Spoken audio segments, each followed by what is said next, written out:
You're watching Experience Comic Culture and Sales, streaming live daily to Facebook, YouTube, Twitch, and Twitter.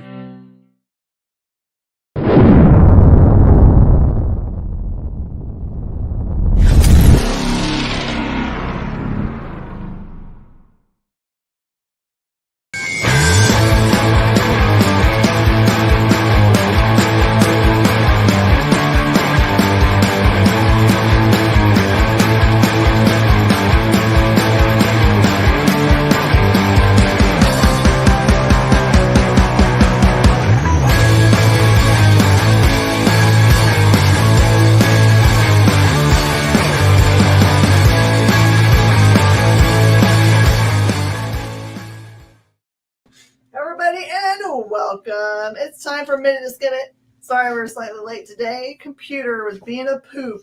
You guys know all about being when computers are being a poop. I don't know if you guys are experiencing this, but like on my phone all day long has been yelling at me there's going to be an iOS upgrade. But I don't know why it thinks it needs to tell me every 2 minutes that tonight, plug in your phone. So I was assuming that there's also an update for the computer that is going to push soon. Because that's usually when my computer starts getting buggy, when it's like, you know. You should update your laptop. It does the same thing with me. Mm-hmm. Except for it didn't have one, like when you go down to the bottom to make it go to sleep, where it says, it has refresh and update. Yeah. Didn't have that, so it probably will tonight. Hey, Kenneth and Edward, welcome. It is me, Miss Jen, and Liam. Hi. Here to tell you about the comic books for this week, which there's a lot of good ones. So we're going to have a lot of fun. You want to go first? Sure. Let's start with this fun one. All right. Most of the Star Wars that you guys are used to coming out is from IDW or Marvel. And this is your first Dark Horse Star Wars in a long time. So this one is called Hyperspace Stories, and it says a daring rescue or a grievous trap. And to that end, I'm pretty sure you can tell the Grievous is in this. By the way, a pet peeve of myself is everyone that calls him Grievous, when Grievous isn't what that word says even. It just says Grievous. Don't add an I. I've never heard that pronunciation ever. That's so weird. What, Grievous? Yeah. Everyone called it Grievous. Oh my gosh. When the movies came out, everyone's like, Grievous. It's so scary. I'm like, what? No. So anyway, the book is really good. This was actually feels like it could be for all ages, although it's not aimed at an all ages audience, if that makes any sense. There's nothing in it really that would be like that a younger audience would be like, nope, can't read that. And this one kind of takes place still when Obi-Wan has Anakin as his Padawan, but he's the older version. He's actually old enough to be a Jedi Knight, but not yet involved with entirely with the Senator or the Queen, depending on what part of the story you're watching. But it does involve her. So there is something that happens in which she gets put into danger, along with some other new characters you're going to meet in this book, which are Wookiees. There's a little cute Wookiee girl. Oh. And her, I believe it's her dad. Hard to tell with Wookiees. But, so it's really just kind of like there's something that the bad guys, including Grievous, that they want, kind of like in the episode 4 that we all grew up with, that there's like, they're after the battle plans, right, for the Death Star. So they're after something from this group of people, but we're not 100% certain what it is. But you do see in the book where it is. That makes sense. And so it's a little heartbreaking. There's some sad stuff that happens in it, but really great art. It fits right in, feels like it fits right in with all of the stuff you've been reading from Marvel. So it's not like a big jump away from the mood and tone of those books at all. So if you want to just read something great this week and you're into Star Wars, Hyperspace Stories is a good book. And you might not, if you have an LCS that you've just said you want all Star Wars, be forgiving of them, because when the company makes a big jump to other publishers, sometimes it gets missed just because of they're only looking in Marvel and IDW for them. And IDW no longer has the other license, so looks like Dark Horse swooped in and They got it. snuck in, took back their licensing. It's like, you took my Conan, I'm taking to Star Wars. I don't know if guys You have took noticed. all of my love. All Anyways, of it you say. I say the strangest things. Welcome to that my has life. you. Yeah. Well, actually, just sticking with the Dark Horse theme. So, Minor Threats is a new series coming from Dark Horse. And I don't know. Maybe it's because I don't know anything about Dark Horse. I feel like the last couple of weeks that I've been reading their stuff, like the Star Wars is an exception, because it's Star Wars. I don't know anything about Star Wars. That's why I didn't grab it this week.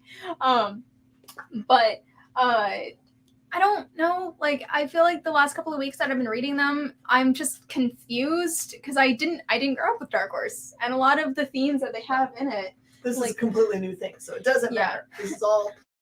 This doesn't touch to anything else that I'm aware of. Because it has like what seems like established. Oh, I didn't know Patton Oswalt was in this. But Right. I didn't know. I didn't even read the front cover.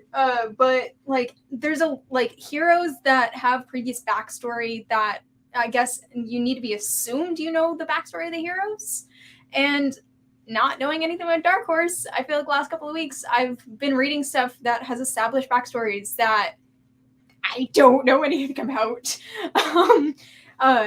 There was just so much established stuff in there that I was confused, and I don't know. As a newer reader, every time that I jump into anything Dark Horse that's not an established like title, like Teenage Mutant Ninja Turtles, anything that has been like a license that Dark Horse carries, I don't know anything that's going on because they've either been established characters for multiple years or they've been ingrained with that publishing house for almost as long as I've been alive.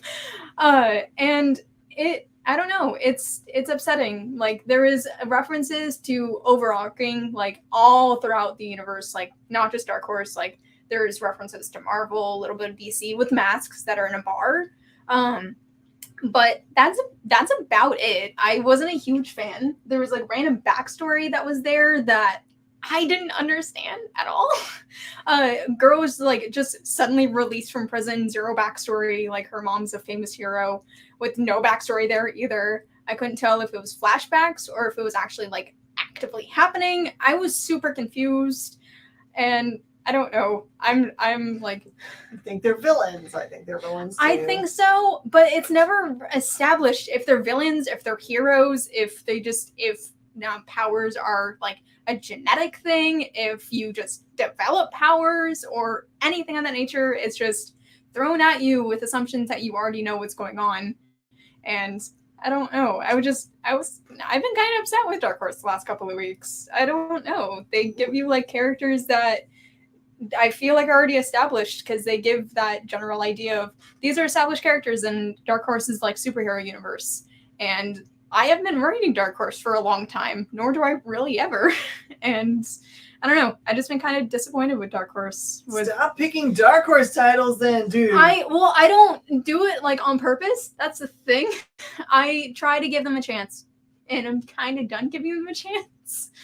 I can't do it anymore. What's interesting about you saying this is that they don't really have a universe. Really? No. There's like if you have Dark Horse that's touching to Hellboy, then it's part of the Hellboy universe. Yeah. So you can see that it says Hellboy at the very top. Yeah. Of the book. Or there's Black Hammer universe. That's very clearly marked Black Hammer. Yeah. But other than that, they don't have any universes. I don't know. Maybe it's just like what I've been picking up. But the last couple of weeks that I've been reading, it just feels like there should be a backstory that isn't ever explained. Ever. There you go, writers. Yeah. Don't assume that everyone knows what's going on. Like because sometimes they'll write that way. Yeah. With it, like we're gonna clear this up in like subsequent 6 issues. We'll finally get to their origin story and give you all that stuff. So I guess there can be too far. Yeah. Or Dark Horse, they're universeless. Yeah. Except for Black Hammer, which if you're gonna have a universe, that's the one. Yeah. I've got my money on that. Well, okay. Little Red Ronin. There was a bunch of awesome stuff out through our friends at Source Point this week. So this is by the same creative team as Good Boy. It's called Little Red Ronin. This is just issue number 2. So the name might make you think a little bit of Little Red Riding Hood, and it should, because the Ronin does have a red cape, a la Red Riding Hood, and there is a big bad wolf. But that's as far as the similarities go. It's just really that they have those symbolisms to them. They don't make reference to them. And the Little Red Ronin is trying to get to what ostensibly is their grandparent in the woods. The wolf is amazingly drawn and super scary. And it is a very brutal book. Just like Good Boy is. Although the characters look cute as could be, the characters get like ripped in half and disemboweled in this book. Note that a team can never stop creating together. Just that rule for that team, probably. I think it's true. Because they're working on a bunch of other stuff. Like, I can't wait for the Postmaster, which is mostly that team. And they've got a whole bunch of other stuff they're working on together. But you always know their stuff when you see it, because it just like screams that team. And it's a perfect team, so I'm not mad at it at all. But this one is really great, really well written and drawn. Kit Wallace is always doing a killer job. Dave Lentz does an amazing job on the lettering, as always. Sometimes the lettering in something can kind of disappear in a book, or it can be at the forefront and be kind of its own character. And for this book and for Good Boy, the lettering is absolutely top tier. Part of the characters. Yeah. Well, speaking of lettering, actually, this is a fantastic transition. Olympus Rebirth #1.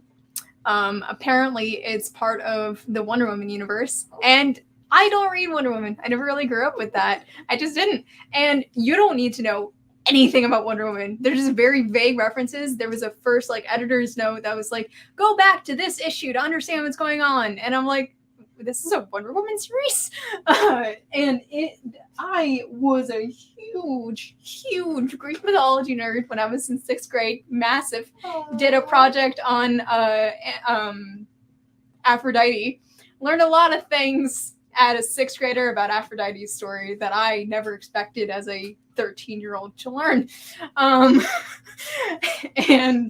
it touches on a lot of Greek mythology. You don't even need to know really anything about Greek mythology to even go into this. It explains it anyways. And it is beautiful, and what she mentioned with Little Red Ronin, the text gives it character, establishes character. You don't even need to be seeing the characters. You already know the general aura and kind of thing that it's already giving off with the certain characters. And Hera in mythology is a horrible person, terrible, and trash person. Even. Horrible.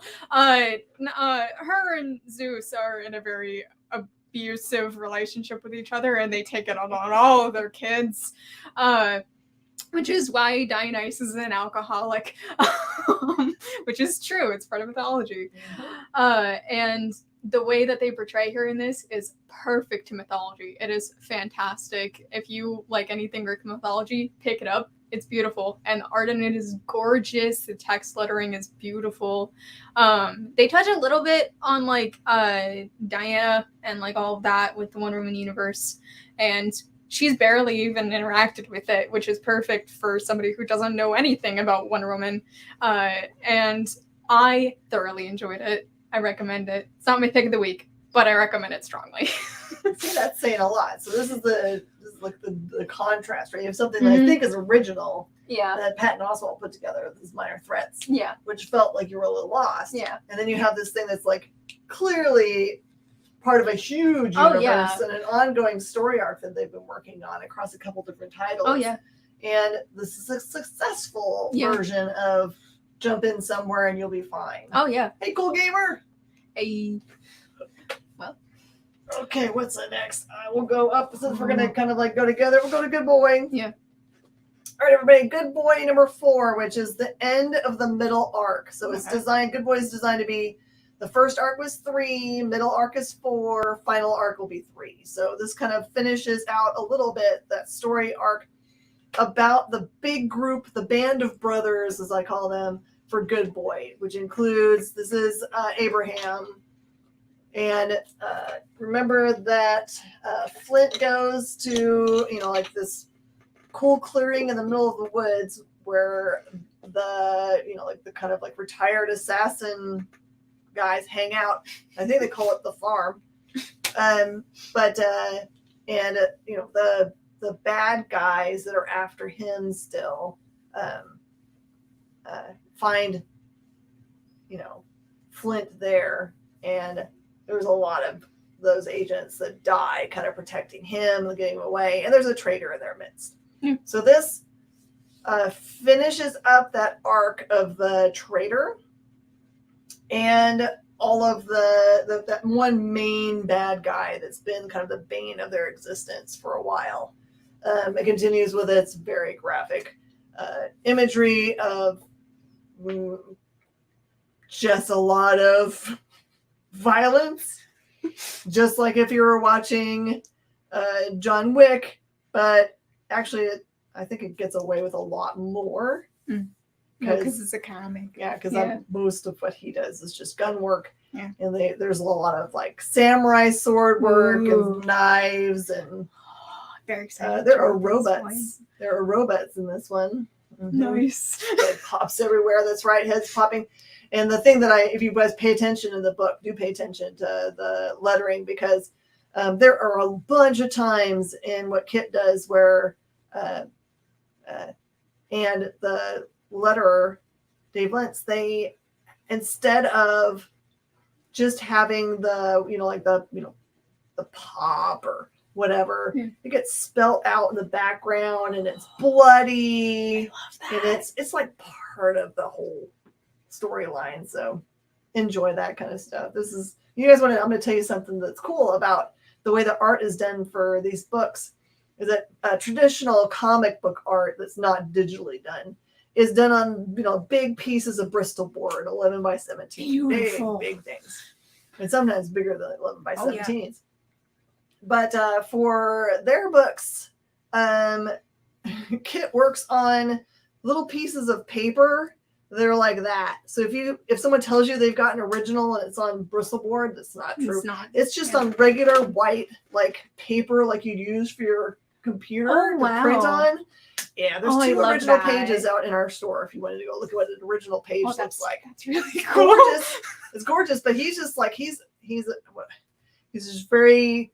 He doesn't need a lot of extra space to do what he's doing. He just needs a mixed media notebook and he's set. He's ready to go. So yeah, when I got my first original page from him, I was like going, "Oh, there has to be a mistake," because the envelope it came in was like small, the page like a regular, size. The comic book page. And I was like, "There is no way." Well, hello. Let me see if I can come up with it. We're going to call you Percio. Welcome. We are here doing our weekly comic book review. 4 books that are coming out tomorrow in your local comic shop. So, and they're spoiler free. So if you stick around, you'll hear about all the different books that we love, that we read this week, which is a whole bunch of them. So it'll give you a good heads up, so you can call your LCS tonight and say, you know what, I heard about this in a review and I totally want it. So.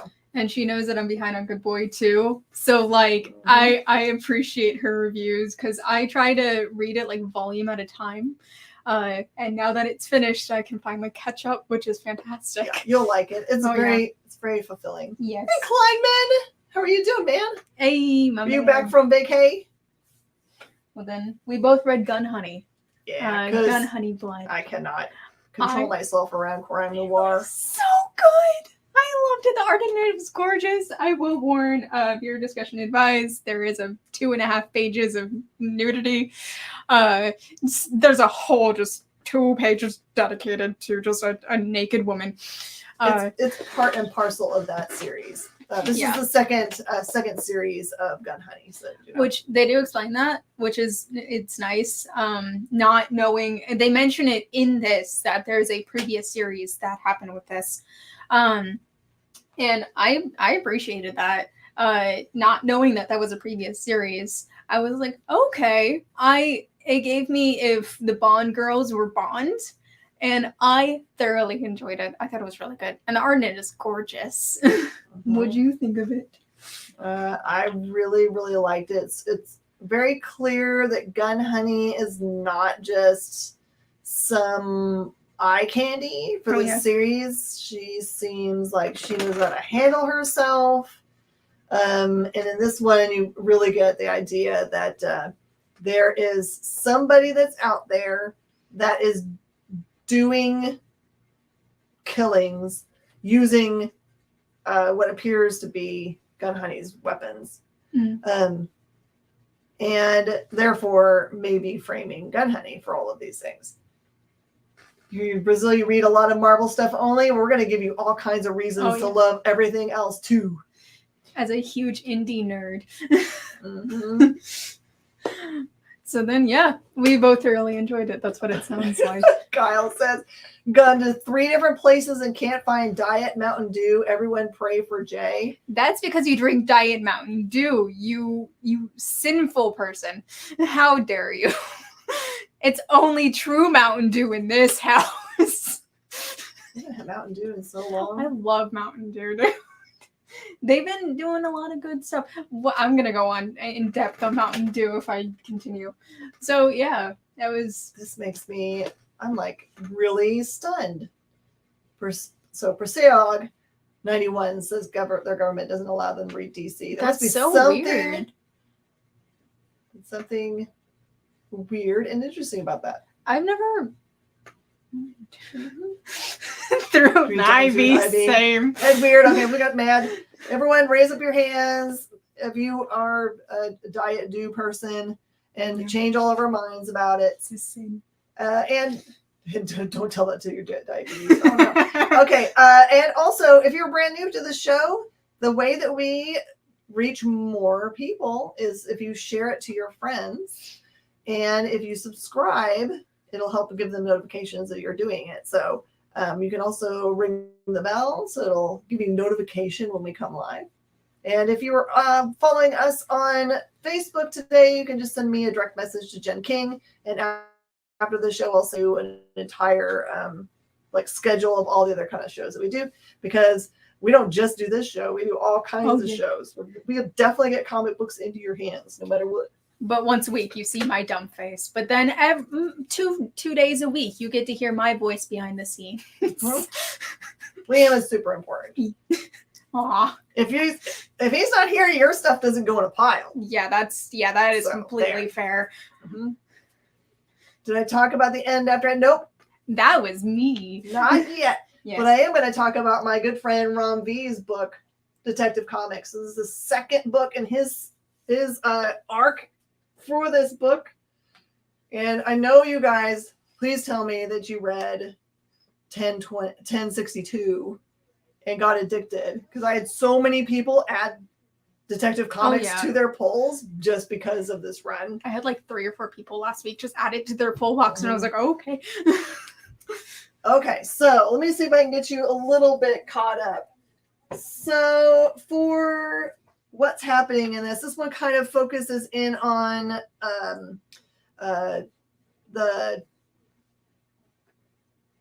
the Two-Face character, Harvey Dent, who it looks like at some point during the Detective Comics run has kind of been what I'll call neutered, in which he's trying to, he's kind of reset himself, reimagined himself, and gotten out of the bad guy business. Mm.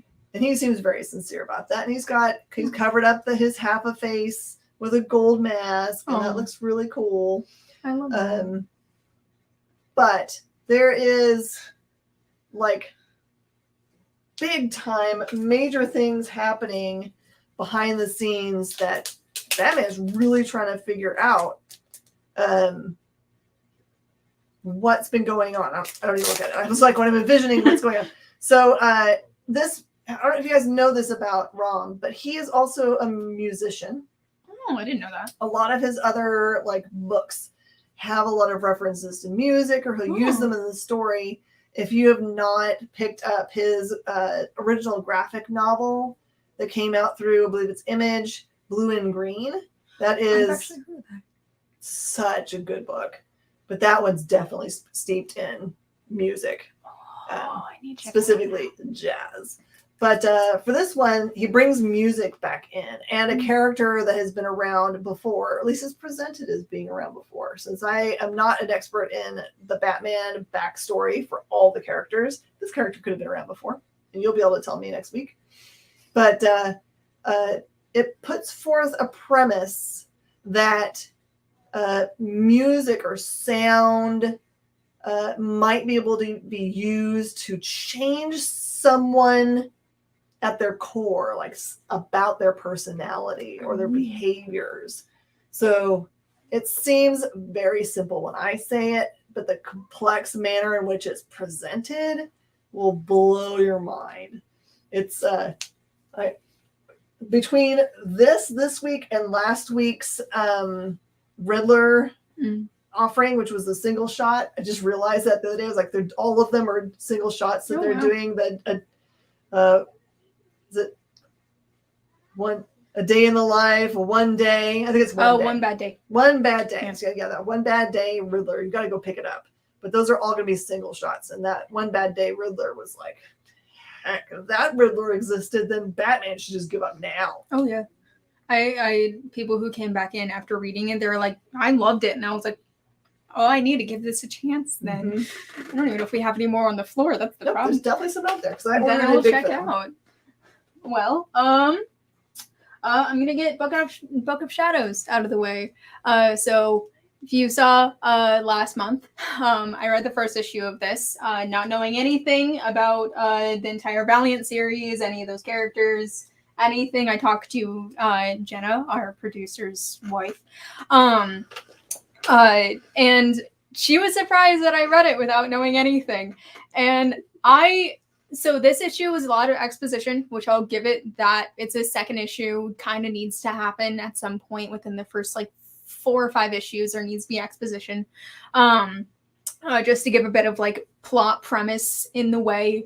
And honestly, it wasn't bad exposition. If I was not just skimming it, because it was my last 2 books that I read, I enjoyed it. It wasn't bad on exposition. It wasn't this is plot. It was this plot is happening and we need to get this established before the series continues, which I enjoy.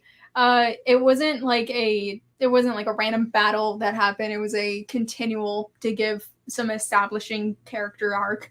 I enjoyed it thoroughly. It's all right, what characters are in Book of Shadows? So that's a fantastic question. Your point is in. You can't show them the inside. Oh yeah, I know. I can just read it because it's on the first page. Yay! The Eternal Warrior, Persephone, Punk Mambo, Dr. Mirage, and Shadow Man. And in this, they also explain their powers and their whole point in the Valiant universe, which I enjoyed. I appreciated that because they explained it a little bit in the last issue, who they are. And this, they explain it a lot more. What I just read is underneath, it's their blurbs of what their powers are and who they are established in the Valiant universe, which I loved that. Never reading any Valiant, which that is a sin of mine. It's not a sin, you're just new to I'm friends with Jenna. That is a sin. She tried. She does. Well, my first interaction with her, fun fact, my first ever interaction with her in the store as a customer, I asked her for something that was similar to Watchmen, and she beelined to Bloodshot, and she was like, read this, and I was like, oh, okay. And I still haven't 2 years later. Which is a shame. I've been enjoying what I've been reading. Granted, it's the second issue, but it's pretty funny. It makes me chuckle, or at least blow air out of my nose. It's just an entertaining series so far. I can't say much because exposition. It's plot. But pick it up if you have been loving what Valiant has been putting out forever. But if you enjoy like the witty quip between Punk Mambo and Shadow Man, fantastic, hilarious. You can tell there's some little like background passive aggressive beef there. It's hilarious. I love their interactions every single time I've been reading it. It's fantastic. I recommend it. For anybody that's into Valiant, they recently announced that they were kind of slowing their roll and revamping when things were coming out. I believe that Book of Shadows is either taking a break after number 2 or after number 3, and then going to jump back in a little bit later. They're focusing in on Bloodshot Unleashed, which is going to be a rated R, hard R. Closing on an X. At Bloodshot, yeah.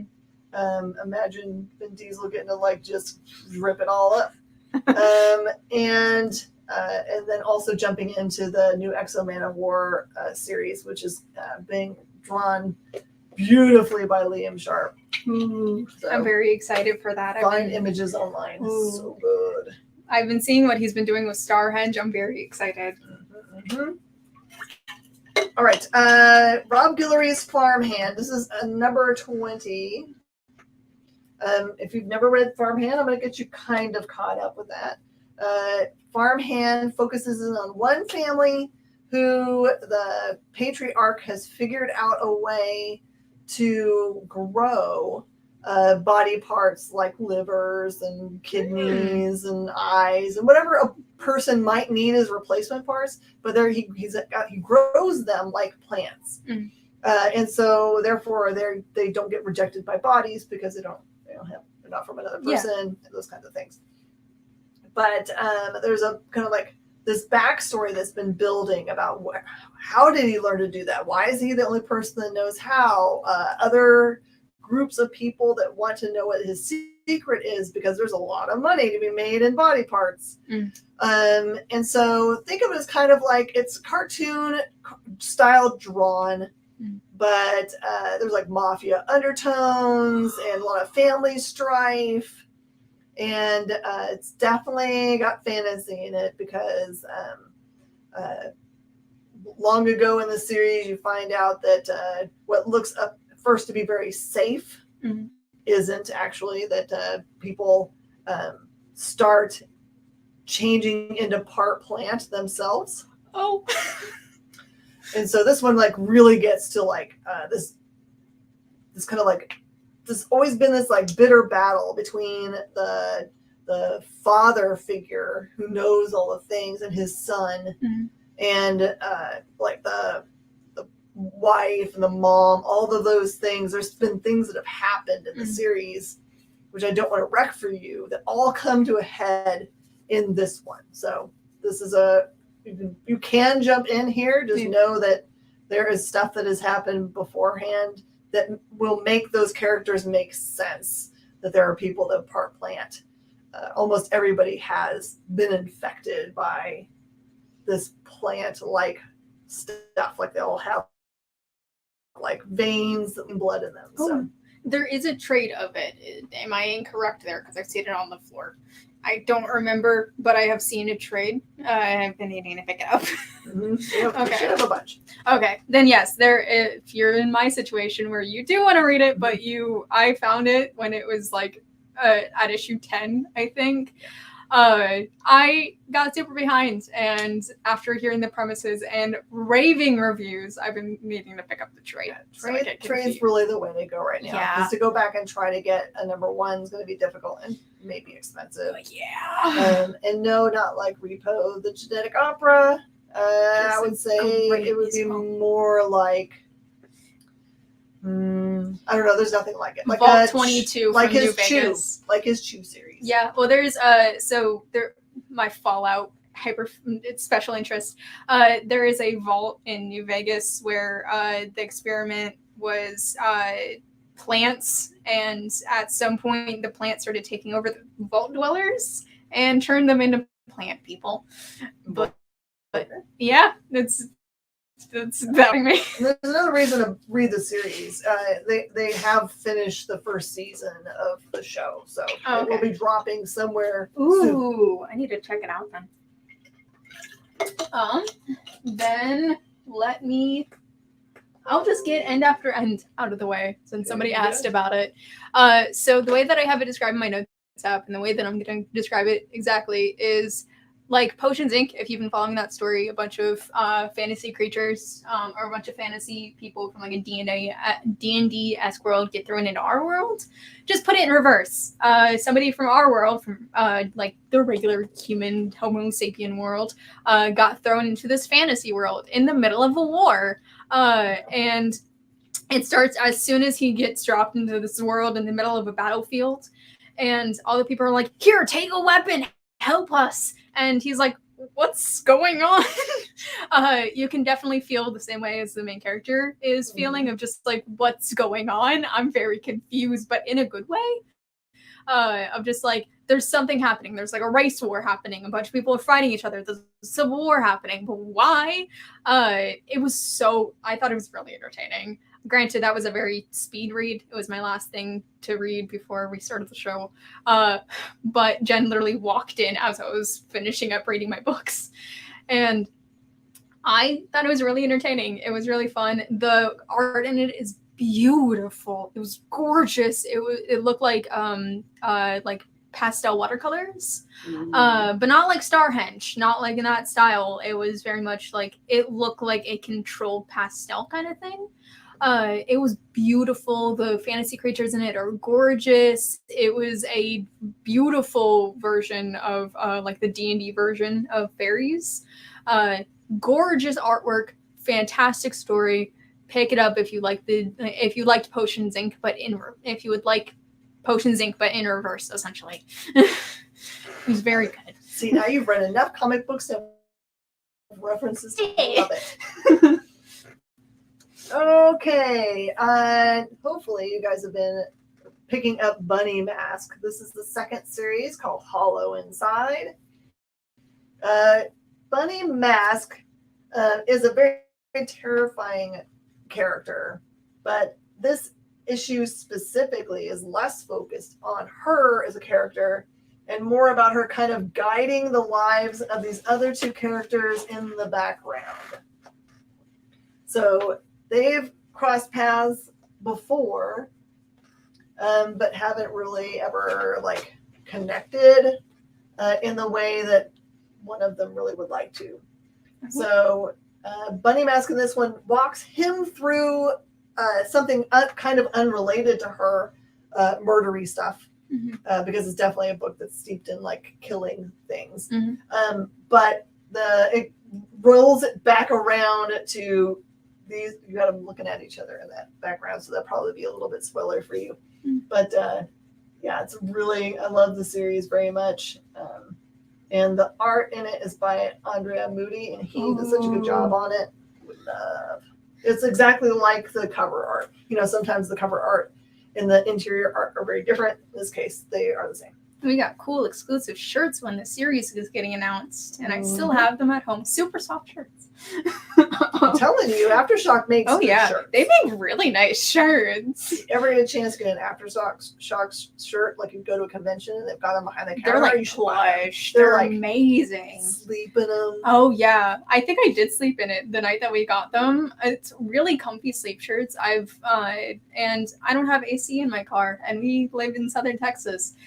So I have to keep my windows rolled down. And when I get very sweaty in my car, you can't even tell. And it's pretty good at wicking away sweat, and it keeps you really cool. Strangely enough, for it being primarily cotton, it was really comfortable. Anyways, that weird review out of the way of Aftershock shirts. Damage control. I thought it was so funny. So if you didn't know, if you don't follow this like weird theory realm online, there's been a talk for a couple of years, either like movies, comics, anything like that, of who cleans up after the Avengers destroy the city? Who cleans up the city after the heroes destroy it and just bounce? It's these guys. These guys do it. It starts in like a Starbucks knockoff, and they misspell Moon Knight's name, and they put Moob Knife. It made me chuckle, dude. It was funny. And you just see just Moon Knight looking down at the cup, and he's like, how do you mess up that badly? Do you see I fight in this city all the time, and you don't know I'm wearing my costume right now, and you don't know what my face is? It's so good. It follows an intern going around and delivering mail, and it is legitimately the funniest thing. And it's written by the main writer of this wrote the show The Goldbergs, which is a super funny show. I loved it, and you can definitely see like the comedy that he's written in his scripts translated into this comic. I thoroughly enjoyed it, and I'm kind of glad that they finally took that theory offline and put it into something. And this is what everybody was expecting, I'm pretty sure, when that theory started going around after the first Avengers. Because they destroy the city and nobody talks about it, and there's never like anybody who acknowledges the fact that the city has been destroyed. and people just go around their daily lives. It's just like, oh look, the Flatiron building, it's just on its side. Cool. It's very funny. I recommend picking it up if you love that theory. Kyle mentions that there's some work by Jay Fosgate, which is a good friend of ours. Mm-hmm. It is in the backup story, so don't miss it. He's been posting about that on his social medias, and we love supporting our friends that are making it. It's a really funny story. It's like a secondary story with completely different art style to it. It's adorable art, and Thanos gets just smacked to the ground by a woman half his size. That's the main character's mom. It is super funny. Don't mess with the mama. Oh yeah. Almost take you down. Oh yeah. All right. I went back and read an issue of Judgment Day just to kind of touch back in on it to see where they were in the storyline. This is issue number 3. It fits into the Hickman universe of Krakoa and the mutants. This one specifically has put together the Avengers, X-Men, and Eternals, fighting against a quantity that I'm not going to explain to you, otherwise it might wreck it for you, that they're all going to be judged. The judgment really is a big problem. Eternals were basically, their main purpose on Earth was to fight against the deviants, right? Remember seeing that from the movie? Yeah. The problem is that deviants share some genetic code with mutants, and so the Eternals see mutants as deviants, and so they think that it would be nice to just like remove them and their sassy, island planet Mars and Arasaka and their other, regular planet island stuff. Take care of them. So it's like there's a lot on the line, and I don't know who's making it out of this. I don't know what the point is for the storyline going forward. If they're trying to have us have characters that we do like and know in order to make us like more the Eternals characters. Yeah. Which I like the movie, but I could not tell you for $1 million a name of any of them. Any of those characters, I would never be able to come up with their names. So they've got a long way to go to have like the regular casual reader of Marvel books to being like, oh man, the Eternals are like the best characters. So I'm thinking that's why they're doing this, is so you get more exposure to those characters, because the characters are cool. Mm-hmm. It's just we haven't really had them in a bunch of storylines in a long time. Yeah. That was back. Kirby was when they really were singing and doing real well, and then crickets since then. So thing that actually got like teased in this, because Marvel books give ads to like upcoming series. From what it seems like with Judgment Day, they're going to be releasing a whole Avengers line and a whole third arc that's going along with Judgment Day. So maybe that gets explained in the other series that they're releasing. I'm sure it's going to all tie together and be so important, and that I would be like really sad that I didn't follow it more closely. But this has not been my favorite big overarching event that they've done. And you're not alone there. That's genuinely what I've heard of, just like, it's a story. It exists. It's here. I much prefer the main story arcs that are going on in all the X-Men titles and all those. Those are all very entertaining to me too. I like all of that stuff. Yeah. It's just this. If they would tell me why. Like, it's I'd here, about it. but can I get some explanation? Yeah, that's pretty fair. And Cold, okay, so I'm gonna leave Cold till last because it actually legitimately made me cry. Like, I legitimately had you stop reading at the end and just raised up my head. So, Wind Thrown in the Sky. I found out yesterday that Wind was a original story. So I didn't know that until yesterday. I had seen about it, but I didn't know what it was. This, you can jump into it and not know what the original storyline is because they have an entire page dedicated to explaining the original storyline, with a little bit of like leaving out like plot holes that will spoil the original story. So obviously they can't tell you too much. But the beginning starts with Wind as a kid, just giving a general basis of his character. And then before it gets into the main storyline, it gives you that entire page explaining everything up till this point and giving you a general consensus of why we're here, which I appreciate thoroughly because I had heard about the series in passing, but I didn't know anything about it. And I thought it was really good. Wind is a teenager, so it's been about a decade since the original storyline had happened and had finished. And there's a whole war now starting between the vampires and the fairies and the Weird Bloods, which is a race, I guess.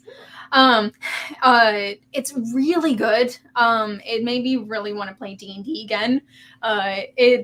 It made me feel like I was on a quest that I would be doing with my former D&D party. I thought it was so good. If you, like I said, if you don't know anything about the Wind storyline, that is fine. Pick this up. It's really good. It hit home. It was so good. Anyways.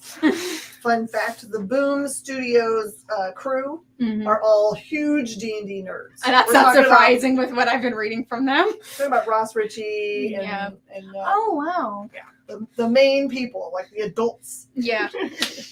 As much as we're all adults, right? Oh, yeah. ASM, number 8. How to get you this, Pete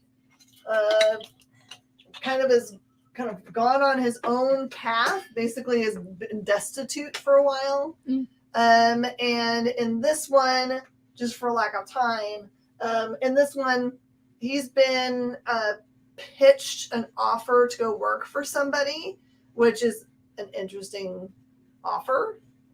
And you find out whether he accepts or not in this issue. It's really a fun romp. This run of Amazing Spider-Man has been regularly selling out. Like, I think I have one copy of the entire run of any number on the rack at all. So it's gotten everyone excited because it ended in that whole Beyond storyline and kind of like did kind of a soft reset for his character, which is very interesting. Take him to the end of himself. And I don't work on release day, so I come in and stuff is already sold out. And they're like, "Where is it?" I'm like, "I don't know. I come here and it's gone. Do you want to put it on your pull list?" And that's what I've been generally getting. Then I'm gonna knock out Cold because it made me cry. Like straight up, I had to stop reading it for a few minutes and I just had to like look up and avoid like tears running down my face because it would make my face red. And I wrote a whole thing in my notes. I let out some audible chuckles. Like I legitimately laughed at some parts because of like the wording that's in it. But a lot of people process grief and guilt differently when it comes to those two things. And the visual that they gave with this and like how he's actually processing this, so a lot of stuff has happened to me in the last like year and a half, 2 years. Like it's been a rough journey for me. numbs a lot of stuff that's happening in his life with alcoholism and drug abuse. And I am a year and a half sober from alcohol, and very proud of myself. Like a lot of words that were in this, if like I replace it and like put myself in the position, I would feel the exact same way that he's feeling. Wow, I'm about to cry again. I can't do this. I am going to tell my therapist tomorrow to pick this up and read it, because she lives out in Katy, so there are comic shops out of the wazoo on that side of town, and it's a single shot. It's so good. I would be very surprised to find out that the writer wasn't working through something major in their own life. It's like, from me to you, it's 100% money back guarantee that if you picked up this book and it's not for you, then you can just bring it back. Yeah. I don't make those promises for just any book. It's definitely one of those that, like, I got diagnosed with borderline personality disorder last year, so I've been reading books on that nature, and this made me cry as much as I've been reading that book on BPD. That's just a lot too. It doesn't make a lot to make me cry. I was going to try to show you where in this book there is. Okay, so there is something very special in the middle. You can tell because it's green. Look for the green section.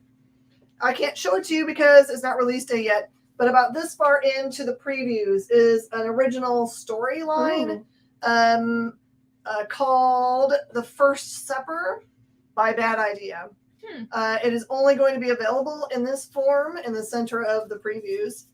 And basically is the first appearance of a whole bunch of characters, or at least that's what the characters themselves tell us, that they're the first appearance for a bunch of characters going to be in books that are coming out from them, I'm guessing. Otherwise, there'd be first appearances of characters that are going to be in previews, but I don't think that's true. Yeah. So I would say that would definitely be something you should ask about. And then you can dig through that book and make circles in it for all the stuff that you want to order. And definitely use this time to support your LCS, because small businesses everywhere are feeling the pinch just like you are. So help them out. At least even if all you can do is go by and give them a positive message. Like, I got a call today from a customer who just wanted to call up and say that they were very thankful for us as an LCS, that we were a bright spot for them. And that is what keeps us going, is to know that we're making positive changes and influences on, you and me. And I say this every week: if you support your local LCS, you keep people like me employed. This is true. Yes. All right, everybody. Thank you so much for joining us today. You really a bright spot in the darkness. Yeah. You'll see us again next week in the same place, same time. Thanks so much to Jay and Kyle and JD, who are always working hard in the background to make things work well. See you guys later. Bye.